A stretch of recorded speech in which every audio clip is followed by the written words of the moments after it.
Best friend ని కనిపెట్టడం ఎంత కష్టమో ఇప్పుడు అర్థమైంది. స్టేసీని మిస్ అవుతున్నాను.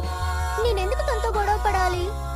మంచి నేస్తమేమి చేయకూడదో నేర్చాను. పట్టించే యాత్రలోనే నిన్ను మార్చాను. నాకై ఉన్నావెప్పుడు నాకే ఆధారంగా. కాలం జరాకే తెలిసే ఎలా ఉండాలో మంచి నేస్తము.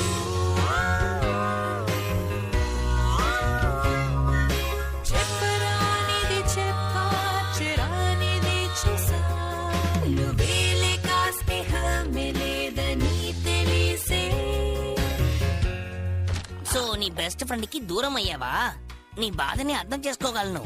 నేను కూడా నా బెస్ట్ ఫ్రెండ్ కి దూరం అయిపోయాను. చిన్నవాడు, బంగార రంగులో ఉంటాడు. తన పేరు బేఫ్. తన సమస్యల్లో పడినప్పుడు నేను స్క్విడ్ తో పోరాడాను. ఒక్క నిమిషం ఉండు.